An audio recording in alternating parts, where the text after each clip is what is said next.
Thank you for joining XR Om, which is India's first AR/VR focused podcast. And today I'm delighted to have with me Andreas Fraunberger, who's the managing director and XR producer of Junge Roemer. Andreas and his team have worked on mixed reality projects for some of the top global brands, and he's also the lecturer for animation development at the University of Applied Arts in Vienna, where he teaches about the theory of perception. So, Andreas, really appreciate you taking time and being part of the podcast. I think it'll be really nice if you could start by explaining what Metaverse is, because there's various interpretation, or various people have their own theory about what the Metaverse is. So it'll be really nice if you could explain what is the Metaverse. That I will try to.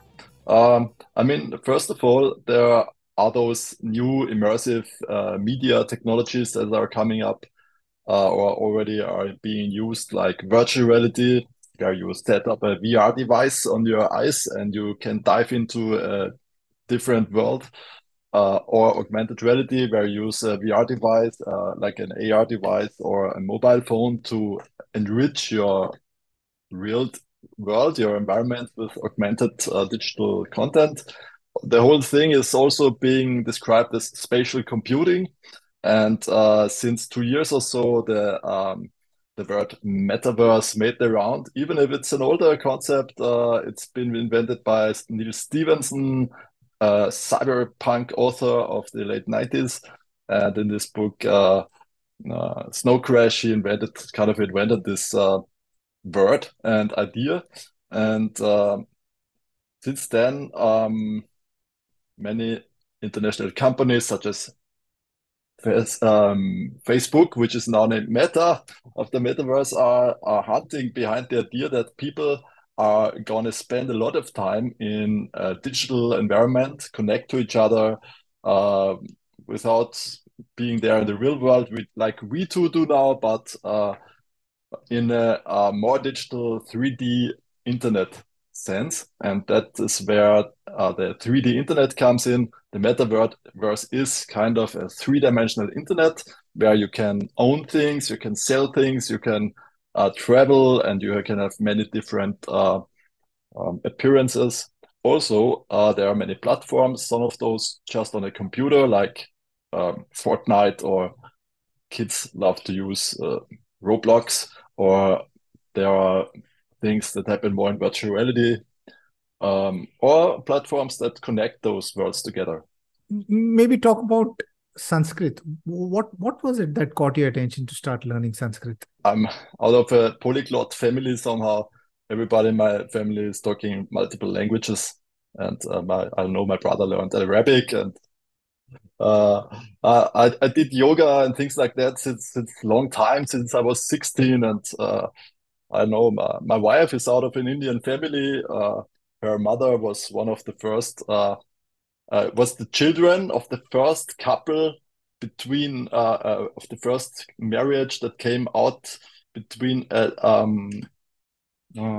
Tibetan woman and a Western man. Yeah, so that's my mother-in-law, who has just been here 2 hours ago. And yeah, so I'm also, I have other Indian family members, and so that's a bit how I came into that. Lovely, lovely. So how cool is that? Yeah. You have like a diverse background, your family, your genetics is going very deep. How's learning Sanskrit helped you in your life?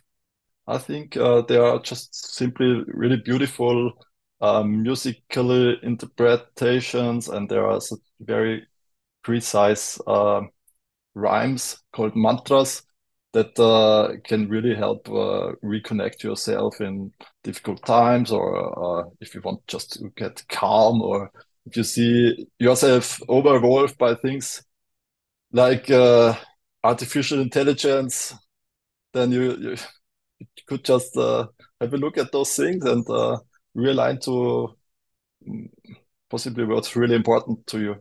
Hold us together. Hold us together. Tell me about this link about learning Sanskrit and becoming calm. Isn't that about just being Mhm. connected with, I think being calm does it have to do with learning a specific language, or just because Sanskrit is supposed to be No. an Indian ancient language, that's the reason you saying that a specific mantra gives you a peace of mind? What is it that actually that gives you peace of mind? Is it Yeah. That has to do, in my eyes, with the deeply aesthetical structure of the language. Because, for example, if you say aham, that's me. I say aham, and that's somehow if I would swallow something down, aham, it's leading me to myself. If you say sach, that means him. Sach, you're breathing out sach. So, and that's two examples of words, and you can find such relations in many of the Sanskrit words, where you don't even have to know the what it means. If you just listen, you can already feel it. And because the meaning is already hidden into the phonetics.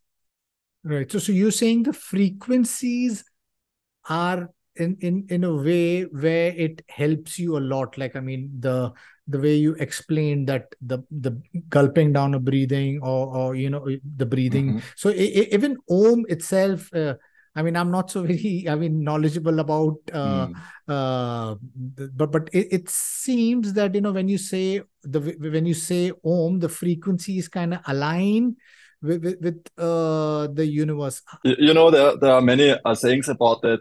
If you just Google what's Om, then they are saying it's a holy word that this connects you to the world and to the universe and things like that. It's interesting. But one Indian guy, it's Terence Lewis. He is known in India as being the show host of India Dance or something. Probably you know him as an awesome person. He's coming to Vienna each year to do workshops at a dance festival. I know him from there, and he has delivered a really great idea to me of what that it's about. So basically, you have resonance in your body, and he as a dancer really knows that. So if you say you can feel the resonance. That's just a physical thing to happen in your stomach, and the oh is here in that area of the chest. If you really make it resonate with the body, oh, and then you have the ooh, you can feel the vibrations here in the uh, um, throat area, and then the you can feel vibrations just in your head, and that's what, for example, opera singers used to do every day. So it's nothing really special, but if you take now the parts of this piece together, you're starting at the bottom and bring up energy to the head, and then at the end of Om there is this dot, if you write it, which means take a break, and the break is possibly connecting to the world, and that's a nice that's a nice way to describe what Om can be without now going too deep. It's very simply, yeah. Right, right. Yeah. So there are so many things which we don't understand, but I guess, when you dig deeper, you understand that there was, I mean, these, these ancient people had a way of possibly expressing themselves or connecting themselves with the unknown or the creator. And then they created these languages. Indian and Chinese ancient history or scriptures is full of awesomeness. It talks about spirituality. It talks about, sometimes it also, like there are Indian scriptures, especially in the Jains, where they talk about quantum physics, and there is I mean, the post that you mentioned, I mean, the post that really caught my attention is, we talking about different loks, patal loks, and different Yes. multiverses. So maybe elaborate on this. I Yeah. mean, talk about the connection, so that the audience also understands where is this connection that you're talking about between Sanskrit or in ancient scriptures into modern technology such as Metaverse. Yes. The most important part of the connection is simply storytelling, because 10,000 years ago, when people invented language and culture, there was a strong necessity that we communicate to each other and build values and visions and things that really hold us together. Part of those oldest stories are the Indian myths, because they have had a very strong tradition of verbal and later written passing on of that stories to the next generation. There are many similarities between the concepts of ancient scriptures and the concept of modern storytelling in the metaverse. So, for example, one concept I find very interesting is the concept of multiple realms or realities. In Indian mythology, we have the notion of multiple lokas or loaks. I'm not sure how you pronounce it perfectly. Or you could also name it worlds. There is the concept of Bhuloka, that is the earthly world. Then there is the Pathaloka, an underworld. And there is also an idea of a heavenly world. Yes, and there are many different of those. And so we have a kind of a layered reality. And if you take, for example, the epic Mahabharata, which is a very important Indian mythology piece with thousands of pages it consists of. Yeah, for example, this contains several layers of reality, from earthly realm to the celestial abodes, and where characters are moving between those realms. So, for example, you have heroes, princes, or also gods that are changing between the heavenly world, the real world, the underworld, and they are leading different discussions there. And this is part of the whole story. So if we go now to a metaverse, you can also change between different worlds, places, and also you can just take off your VR device, for now at least, and get back to the real world. And this is where these realms are being interconnected in a daily practice now for us. And I think that's very interesting connection. Right. So Andres, talk to me about this Sanskrit metaverse link, because of little do that I know about ancient history. It's got a lot of supernatural things over there. There are a lot of things like, especially in the Mahabharata, Ramayana, there is half man, half monkey. He can fly, very powerful, super strong, can grow into a giant. They had these weapons which were like, bow and arrow would be so potent that it would be like a nuclear weapon.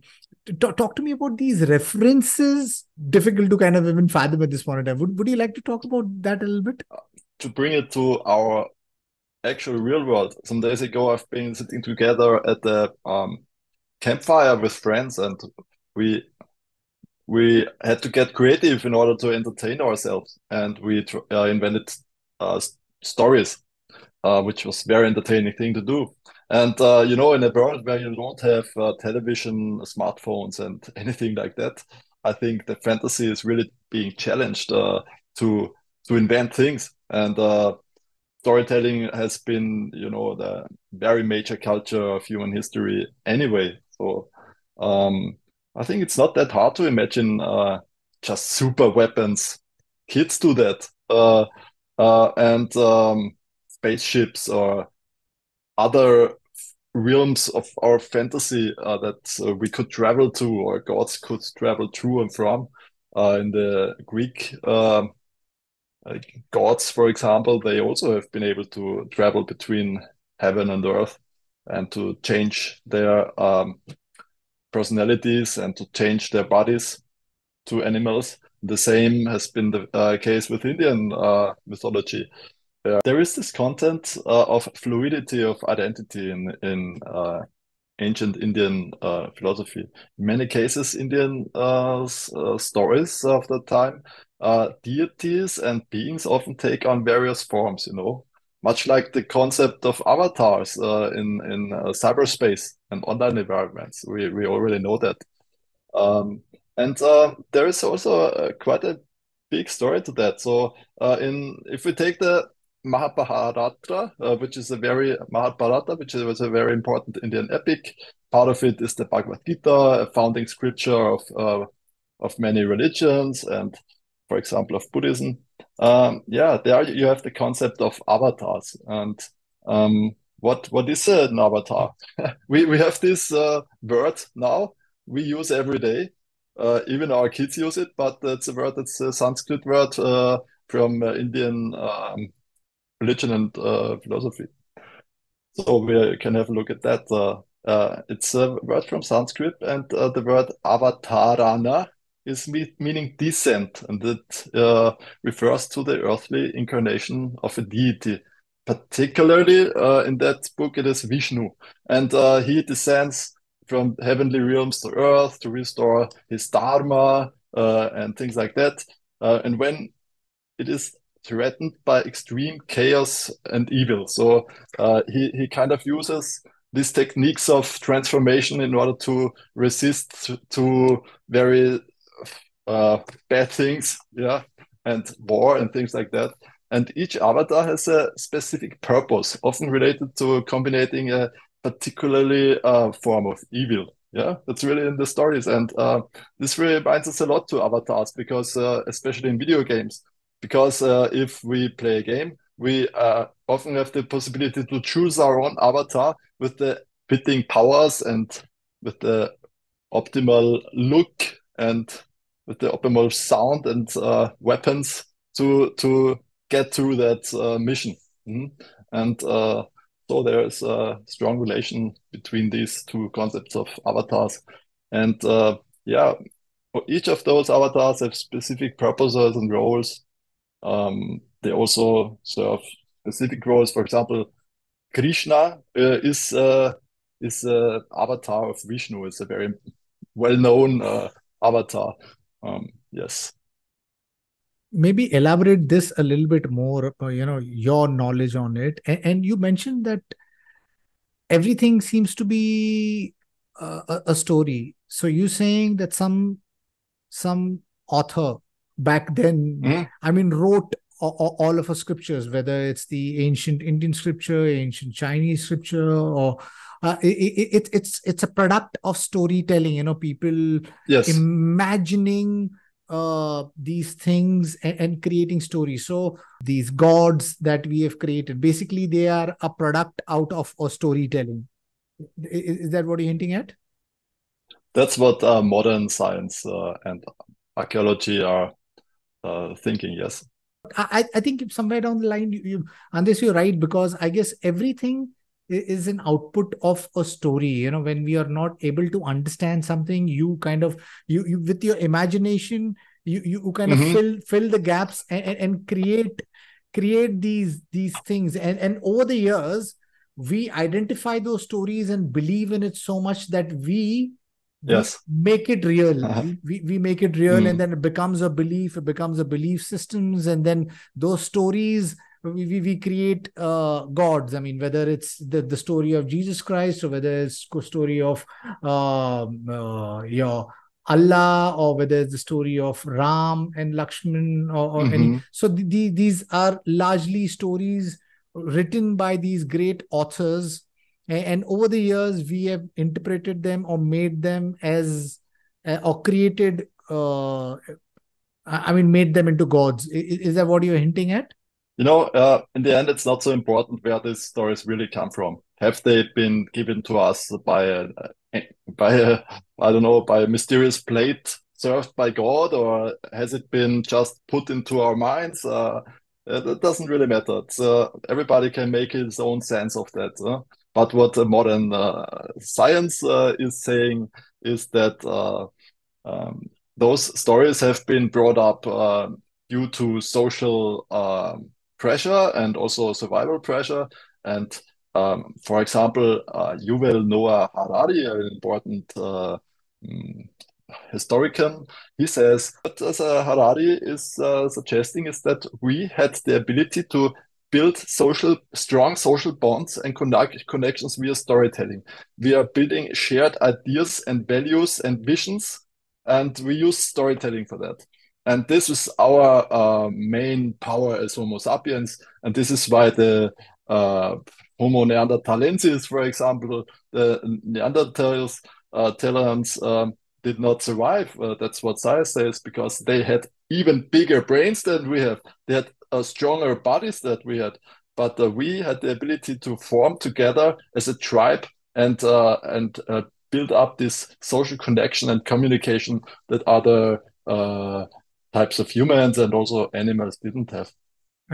We accept anything and everything, and we take religion or these man-created God as a final truth. And if we kind of say anything against it, or it can be misinterpreted very soon. As the human species, I mean, we are sitting in a fantastic point of time. There's technology which is going to augment us to achieve or true who we have to become, the human thing. It should be more tilting towards religion, tilting towards spirituality, tilting towards science and technology. Which path is the correct path according to you for the future of humanity? As you say correctly, religion has certain restrictions if it comes to interconnectedness between cultures, because every religion says I'm the right one, the other not, or at least many of them. This is why I also don't want to go into that too much. But I am just totally fascinated by those old stories and also old aesthetics that have been delivered from the ancient times. And for me, it's a bit like listening to a great album or to just reading a fantastic book. If I dive in those ancient stories, it's just an aesthetical event for me that opens me up and that giving me new ideas of where to go to. And we have people such as Donald Hoffman and Elon Musk and so many others who say that we live in a simulation world, and everything, nothing is real. The physical world is virtual. So the same, I think, is being said in our old scriptures also. I mean, the Rishi Munis used to say that sab kuch moh aur Maaya hai. So moh as in greed and illusion, that the entire world is made out nothing but greed and illusion, because we are always stuck in a never existing loop of trying to achieve something, and you get that, and then you go to another, you want to achieve something else. So we are in that constant loop of greed and illusion as in the entire world is not real. And this is something which has been there in our scriptures. But now there are physicists who talk about existence or a physical reality coming into existence through a manifestation of a conscious observer. So what are your views on something like that? That the entire world that we live in being nothing but a virtual world. Sab kuch moh aur Maaya hai. Yeah, I mean, since the European Enlightenment movement from, I think, was the 18th century, where that started off in France and more countries here in Europe, there was this idea of simulation existing in a very prominent manner. For example, René Descartes, who is one of the major philosophers of the time, he had this idea already that everything we see, we hear, and we feel is an illusion, and behind there is another layer. Or if you take Immanuel Kant, he had this concept of reality and real reality and steps behind reality. So he also said what we can perceive with our empirical senses, that's not reality, it's just an illusion. And they are somehow taking up ideas from the ancient scriptures with that, and sometimes they directly refer to that. And I just want to give you a link to modern philosophy and ancient philosophy. So because I don't want to get into that realm of esoterics or so. So it is very important that we have a look at those ancient stories and try to find out what those people already found out in a cultural way and what was their practice we can learn of. In Indian philosophy, for example, there is this nature of Maaya that can help us better navigate in blurry lines between virtual and physical reality. Maaya, that's somehow a word like illusion. And yeah. Would you like to talk about what Junge Roemer is and some of your works over there?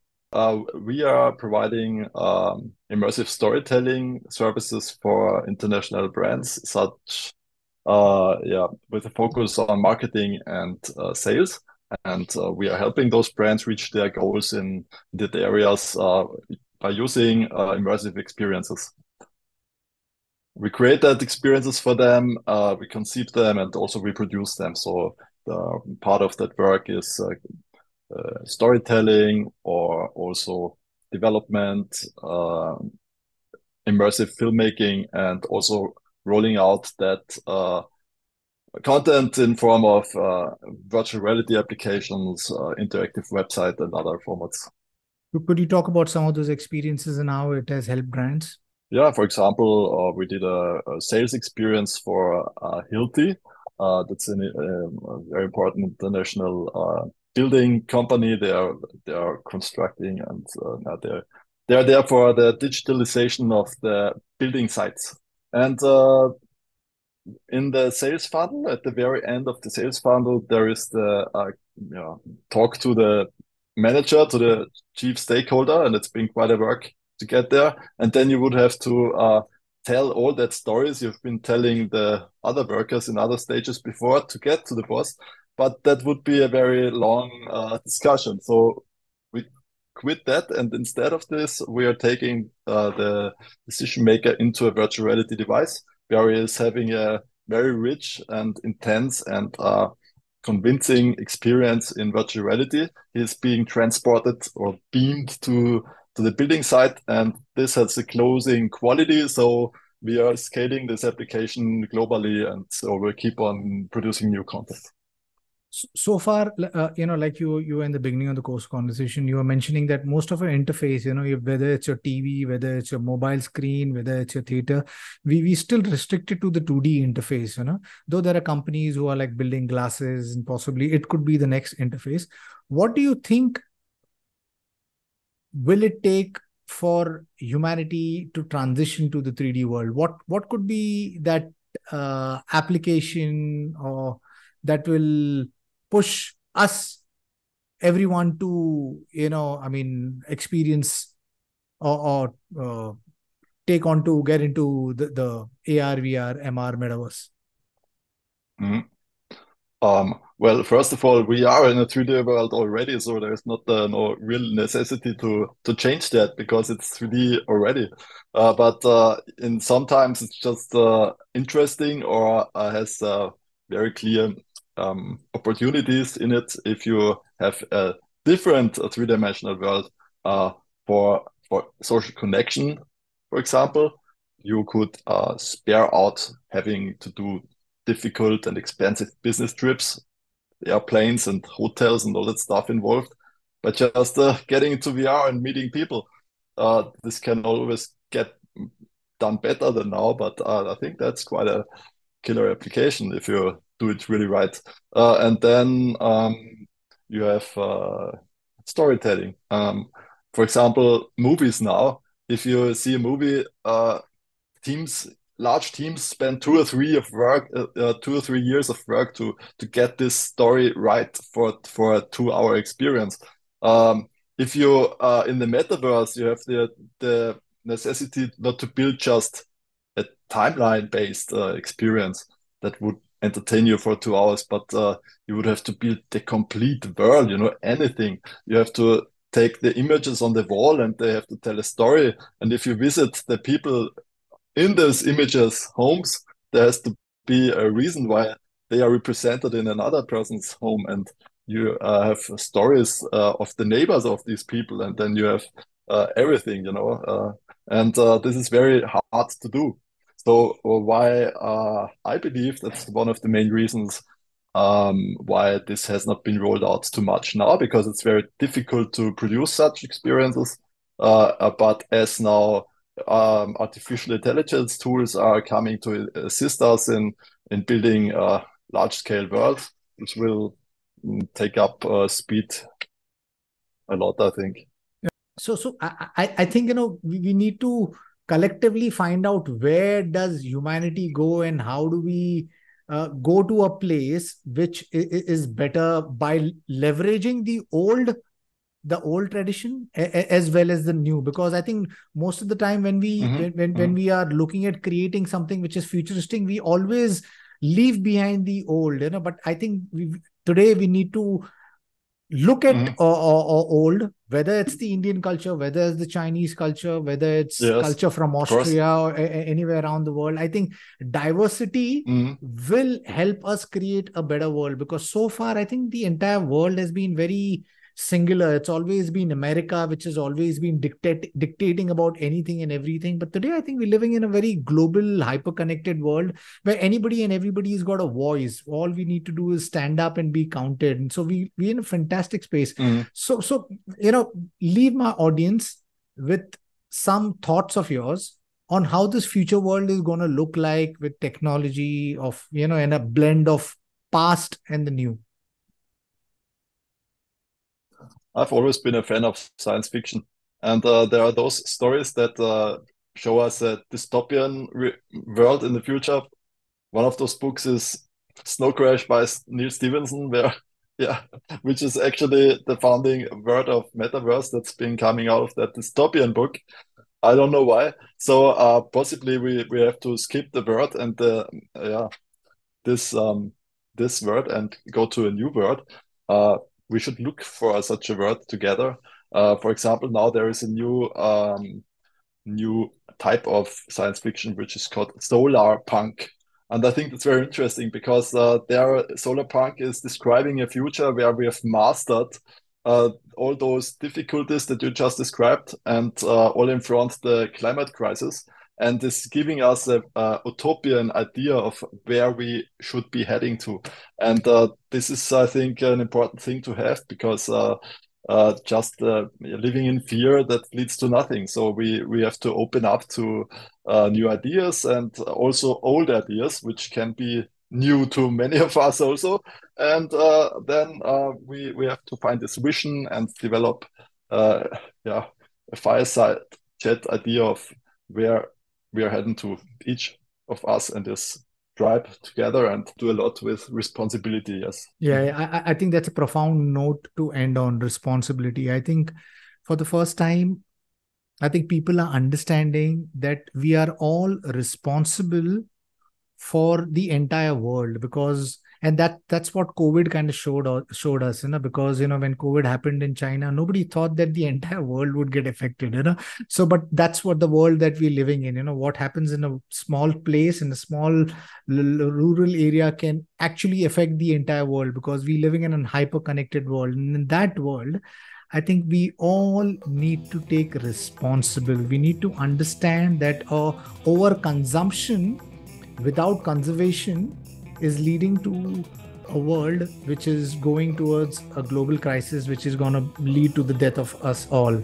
And this love of building technologies, be it AI, Metaverse, nanotech, quantum computing, it's great, because I think these tools have always augmented us and always will. But in the hands of a few who you want to use it for maybe twisted things, I think then maybe the world can go in a very dystopian space. So I hope that we are all responsible, and we all join hands and know that everybody can be counted if they stand up, because we living in a world. That's the reason I do this podcast, so to make everybody understand that everybody can be counted, and we need to be responsible. That's a great note to end on, my listeners. If you like what you see in here, then please press the subscribe button. Until next time, see you guys. Bye-bye. Thank you, Andreas. Appreciate this.